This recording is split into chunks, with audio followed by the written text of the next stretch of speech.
Hey, welcome back to the Welsh Wire. We are so glad that you could join us today. We have a special guest with us. I want to introduce to you Chris O'Neill, who is the owner of One Well Brewing, as you see, in beautiful Kalamazoo. Chris, welcome to the Welsh Wire. Thanks for having me, Sherry. We're going to have a fun conversation today. We are talking about the 10th anniversary of what has become quickly a Kalamazoo institution, One Well Brewing. One Well Brewing turned 10 years old on Black Friday. Congratulations, Chris. Thank you. So, Chris, what we want to hear about today, we want to hear a little bit more about your entrepreneurial journey. What led you to kind of opening this really radically different craft brewing experience? It's one that you describe on your website as a place for creative folks to share ideas, art, and culture. So, how'd you get there? Well, that's a good question. So when I finalized my time at Western Michigan, a buddy of mine and myself, we were kind of looking at coming up with some hobbies now that we maybe had a little expendable income. So, at the time I was working at National City Bank and doing telesales, doing a lot of phone work there. And my buddy was really into motorcycles, but I couldn't afford a motorcycle. So he came to me one day and my buddy says, for about $500 we can buy everything we need and start making our own beers. So I was like, well, wait, that seems like a pretty good idea. I mean, we were spending a decent amount of money at the time on beer. And I mean, you don't you think about it for like restaurant wise, people eat out all the time, but also, Right. everybody at least makes a frozen pizza or a mac and cheese at home. But, most people don't make beer at home. So, Mm. a couple of YouTube videos later and $500 of purchase through the Bell's General Store, and we were kind of off and running. So we were making beer in the driveway, for a number of years. And after about 5 years at the bank, I realized that corporate America really wasn't my gig. I had a lot of ideas, a lot of suggestions, things like that, that really in the corporate world kind of move you in the negative direction versus the positive direction. And so, it just was really hard for me to sit there day after day and just kind of keep my mouth shut. Um, so, really didn't know that beer was going to be what I was going to do. But I was convinced at that point that the entrepreneur pathway was, what I needed to go down. And I remember having conversations with myself. I mean, hopefully I'm not the only one. But I was thinking about it, and hey, if it was a trash service, I would do a trash service. Or if it was, retail, maybe I could buy some stuff and resell it, or whatever the case may be. So I mean, at that point, I was already doing some small business stuff on eBay, and working with some small businesses to kind of source some things that I thought they might be able to sell in our great college town here. And so after a while, just kind of watching the landscape of what was going on in Kalamazoo. I mean, Kalamazoo has been a beer city for quite a while, Yes. with Bell's, and even before, well, I guess at the same time, craft work, or craft, not craft work, craft brow. Yeah, craft brow Yeah. and Old Peninsula. So, I mean, there was already a lot of precedent set for beer in Kalamazoo. And I, wanted to be a part of that. So moving forward, uh, you know, trying to find, I think that a lot of small business owners can kind of think back to the very beginning and think of like, how did you get that extra kick in the ass to get going? And I think Right. Yeah. there's like all these opportunities that you can see out there. But my buddy put it right. My buddy owned a construction company, and he said one day, he said, we can talk about doing it all day long, but you just got to get out there and do it. So Your with buddy that, was right. yeah, I mean, it's such a simple concept, but when you kind of think about it, like that's what you have to really put in practice is, really kind of hammering down the thoughts and ideas that you have, whether it be to make your business better, to get it going, whatever the case may be, stop talking about it and do it. So, Yes. Yeah, that's so true. And let me ask you a question. So was there, like, personally, I know when I opened my business, there was a cataclysmic moment where everything sort of crystallized in an instant. It all kind of came together like, this is what you need to do. Was it like that for you, or did it just kind of slowly build? It was like, oh, I think it's this. well, I totally lost my passion for the banking industry, which, I really was into it for quite a while. But looking back, maybe it was the golden handcuffs that kept me there versus my actual passion. Um, but after a while of just being very dissatisfied there and kind of looking around at the people that I was working with, and I'm just thinking, man, if I stick this out another 5 years, like I'm going to turn into these people that are standing, sitting right next to me in these cubes that are thinking, I can never do anything different. This is going to be my life forever, you know. So kind of seeing some of that go on, which mad respect to those people. I mean, it is different life situations that you're in. Right. Um, but I was kind of looking around and I was like, well, now's the time. If I don't do it now, I may not ever be able to. So I was very lucky that, my venture, my journey kind of began late 2018 into 2019. So I was actually able to purchase a home that was a foreclosure, and then consolidate all my debt down in life to be about $20,000 worth of debt tied up into a car payment, owned the house outright, all of that. And I kind of looked at my timing and I said, well, I just have to, I mean, besides your electric bill and all of those kind of things, I was like, the only other debt that I have in life is this, $500 car note. So as long as I can make, $800 a month, I should be able to pay my electric bill, pay my water bill, pay my car payment. But I also was in a situation where I was like, well, the car secures that debt. So if things don't go that well, I lose my car, but not my house. Right. Listen, we think about these things as entrepreneurs when you're But getting if you're, started. It's all about risk taking, calculated risk taking. So you jumped out. yeah. So I think, not only was the kind of looking at the work situation, a good kick in the ass, but it was also, I was looking around trying to get inspired, what do I need to do to get to this next step? And I was looking through some small 1-day courses that the MEDC was offering. And locally here, our John Schmidt was offering a course on writing a business plan. And, Mm. I went to Western and I majored in communication. So writing a business plan was not something that was foreign to me, but just was something that I was pretty out of practice into thinking about. So, I went and took this 1-day course on writing a business plan, met John, who is amazing positive influence.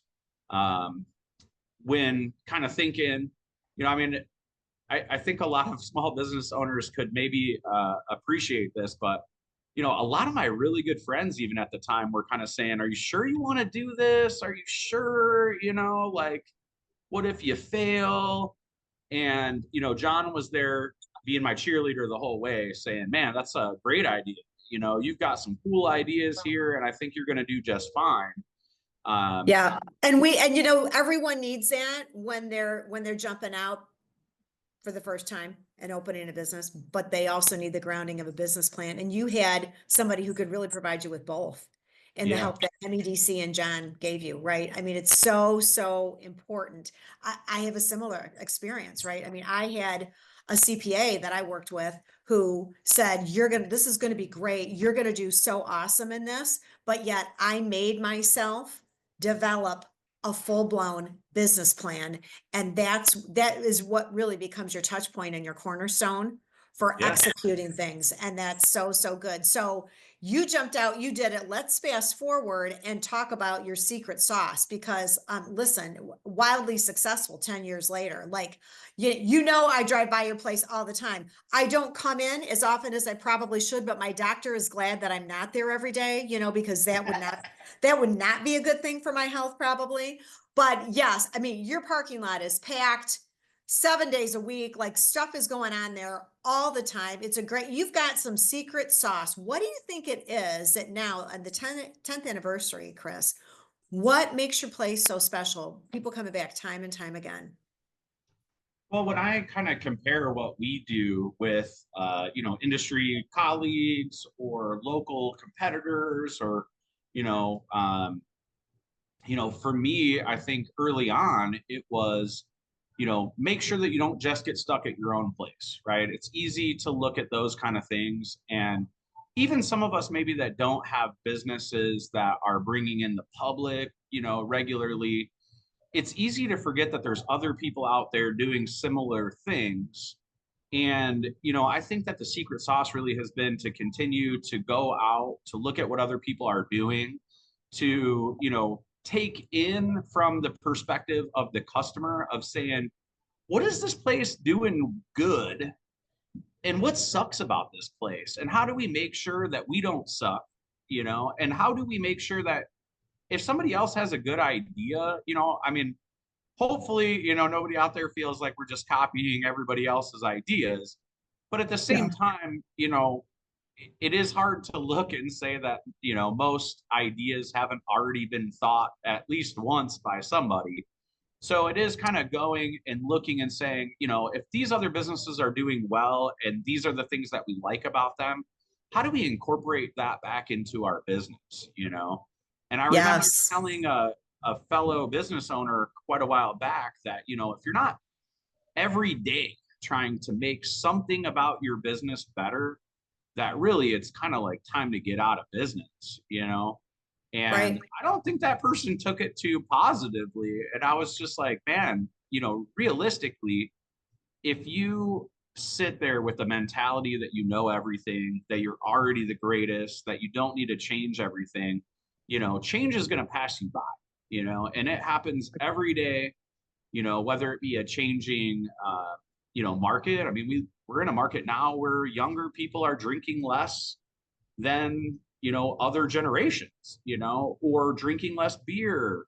So how do we continue to stay relevant in a market that isn't booming like it was 10 years ago? And and so for me, I think it's, trying not to be the same thing every day. It's trying to give people a reason to want to come back, give people a reason, to try it again, maybe for the first time if you haven't been back in a while, and then to always try to offer the greatest, experience that we could have every day. And understanding that, hey, there's always going to be room for improvement and we may not knock it out of the park every day. But if we can knock it out of the park most of the time, then we're good. I mean, it's interesting. You think of baseball and a good hitter only hits 25% of the balls that are thrown their way, not to include, walks and things like that. So it's just like, we set So true. our bar much higher than 25%, but Oh, we surely do. Yes. And you surely do as well. And it's interesting what you talk about constantly learning, checking the competitors, looking at the landscape, being aware of what's changing in the world around you. In formal settings, they would call that continuous improvement. And it I just, think that's my favorite part yeah. about owning a business. Yeah, and it should be because as you made the point so well, that's what keeps you relevant. That's what keeps you fresh. That's what keeps people coming back night after night because there's always something new on the horizon when Mhm. when they come in to visit. You're not going to be the same as you were 2, 3, 4, 5 years ago. And that's exciting and good for you. We can all learn, I think, a really good lesson about keeping that the main thing as we run our Yeah. businesses successfully. Well, and it's easy to look back and say, there's certainly aspects of the business that were going on in the first year that don't happen anymore that I'm like, man, you know, that's kind of a bummer that maybe we had to do away with some of that stuff or come up with some Yeah. more policy or, those kind of things that you kind of, as a fresh entrepreneur, kind of hope that other people see it the way that you do and will do the right thing. So that kind of stuff changing a little bit has been like a mixed bag, maybe a little bit. Um, Sure. but I mean, at the end of the day, I look at it as, a maturing. And, I'm 40 now, but my 40-year-old Chris might look back at my 18-year-old self and say, maybe you shouldn't do that, or, maybe you should focus a little bit more on this, So it also is kind of that situation where, as we grow as business owners, I think that we do learn, we do mature, we do kind of, take all of our opportunities as, opportunities for getting better at what we do and, making our employees happier, making hopefully ourselves happier, and, continuing to make our customers happier, really. Yeah, I think you're right on with that. Experience is often the best teacher, right? Yeah. And you obviously have learned a lot with your years of experience as you fine-tuned your secret sauce along the way. You're obviously a really good leader of your organization, right? Because Am I? companies, apparently you are, because you've stuck around for 10 years, friend. You know the statistics about how many companies fail in their first year being Yeah. open. You made it to 10, so kudos to Thank you, you. right? So you're doing something right with your leadership. But help us, you've kind of given us a little bit of a glimpse of your leadership style. You're a calculated risk taker. You believe in continuous improvement and always learning. But what else about your leadership style does your team see and expect, and how has that helped your operation?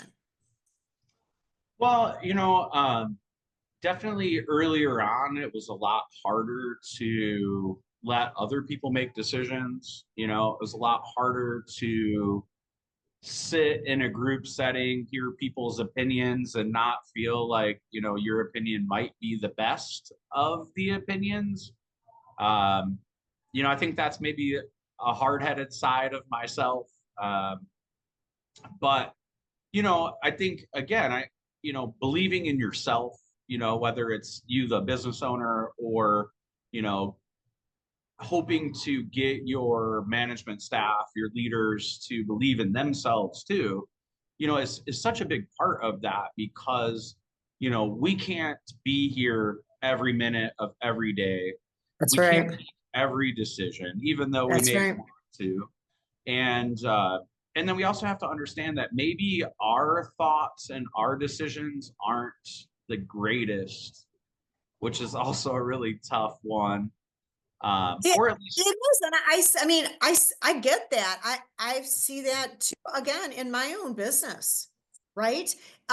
When you start, you have a vision, and you want to carry that out, and you want to hold true to it. You start to bring other people into it. You don't want to stray from that core vision and mission for what you want the organization to be. But as you made the point so well, Chris, over time, the world changes, things change. And again, you said can't be everywhere, can't see everything, can't do everything. You've got to count on others to bring that information to you and their perspectives and the lens that they see the world through, right? yeah, The paradigms that they have, the opportunities they have, the experiences they have shape the way they see things and the way they respond to things. And they bring all of that richness to your organization. And so as an entrepreneur, as an owner, if you don't listen to that and take that in, boy, you're missing out, right? But you have found a way to cultivate that in your team and put that all into practice, which is so amazing.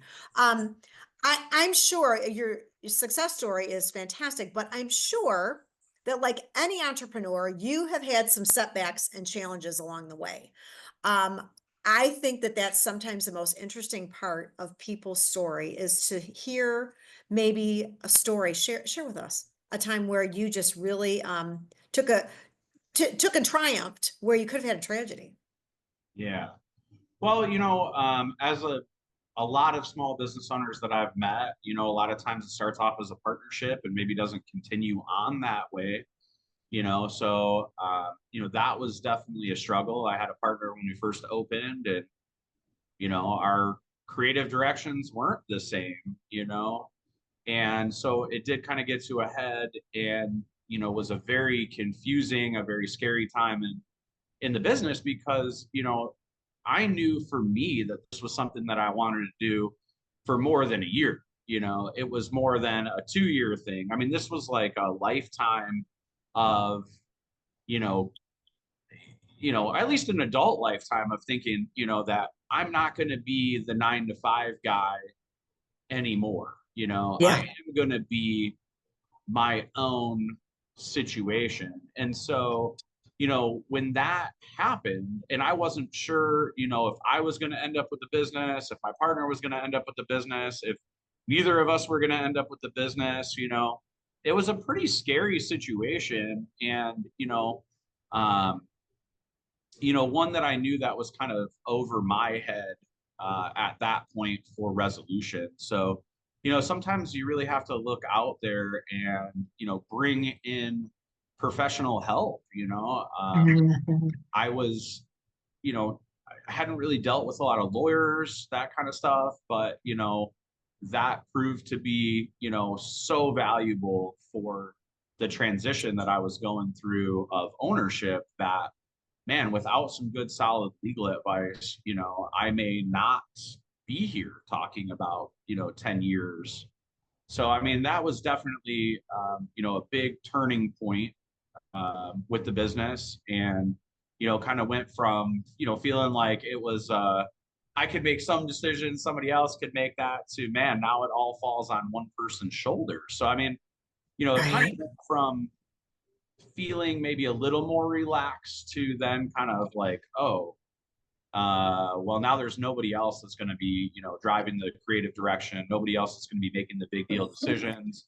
And, it felt like there was a lot more responsibility kind of at that point, dumped onto my shoulders. But then kind of looking back on it, realizing that that was already there, I was making a lot of the decisions. And in whether or not it was a joint decision to make or not, the decisions were still as important as they were after the split of the partnership as they were before. So, Yes. it was a little bit of making sure that you believe in yourself, and kind of, having that, self discussion again, am I ready for this? Is this going to be good?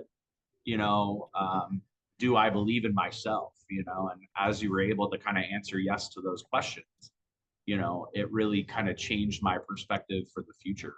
So, Yes. Yes. That I appreciate you sharing that story. That and congratulations for coming through that so successfully, because I think everyone knows those are the points in the life of a business where sometimes things just drop, they fail, right?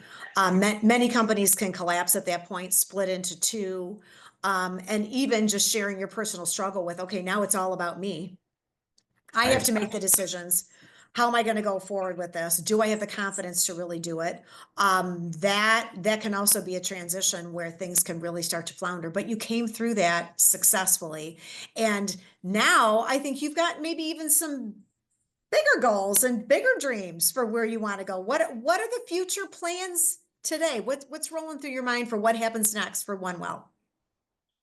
Well, I mean, it's always been, a topic of discussion for a second location. I mean, we were pretty hot and heavy on finding something, and then the world shut down in 2020. So I was actually pretty lucky that we didn't get too far forward on that. So now it's really just Yes, trying sir. to cultivate a good leadership team, trying to make sure that we have the right people at one location, so that hopefully moving forward, we might be able to kind of split some things up, move some people up, and be able to get to another location. I mean, I guess the biggest question for me is, in my head is it a same concept, different location?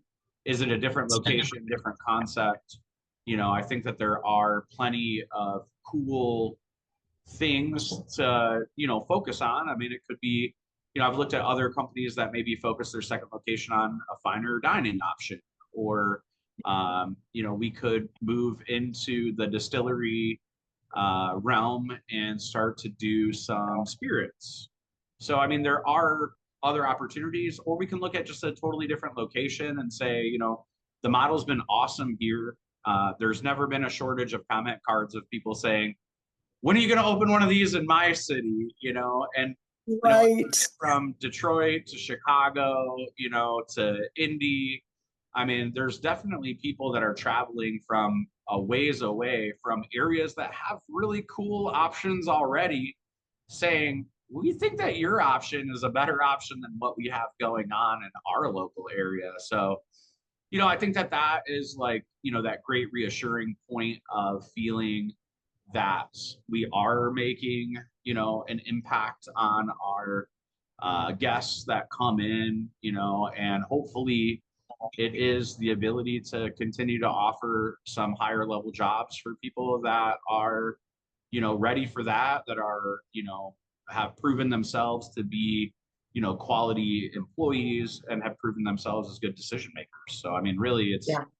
um, plus, like, you know, I guess from the industry that we're in, that for most people is that next step is finding another location, um, because we can make more beer, but you know, kind of at our location, as you said, Sherry. I mean, we are busy, you know, a lot of the time, and you know, Mondays are only going to drive so much business. We'll never have Saturday business on a Monday unless there's, you know, something that's going to do that, but you can't count on that every Monday. So, you know, getting another location that could give us more Friday, Saturday business, finding something that could, you know, excite the brand a little bit more, can excite some opportunities for other employees. I mean, that I think is the future for our company. Yeah, I love that. I love that. I am sure whatever direction you decide to move in, as you look at all the various options, you're going to be wildly successful. You've got a recipe for success here that's worked great for 10 years and will work great for many more years to come. I am confident in that, Chris. I so appreciate you sharing your time with us today. And let me ask you, if our listeners here's something in your story that they want to learn more about or pick your brain on an experience you had or something you shared, what's the best way for them to reach out and get a hold of you? Probably email? Yeah, I mean, email is great. You know, my name's Chris. The company's name is One Well Brewing. And so Chris at One Well Brewing is my email. And, you know, if anybody has any questions about anything or, you know, comments or whatever, reach out and we definitely get a conversation going. I love that. So we've been talking with Chris O'Neill, who's the owner of One Well Brewing, just celebrated their 10th anniversary in business. Chris, thank you for, yes, indeed, let's celebrate that. And thank you for sharing your story of success and challenges. And we just wish you many more years to come. Good success. Thanks for having me, Sherry.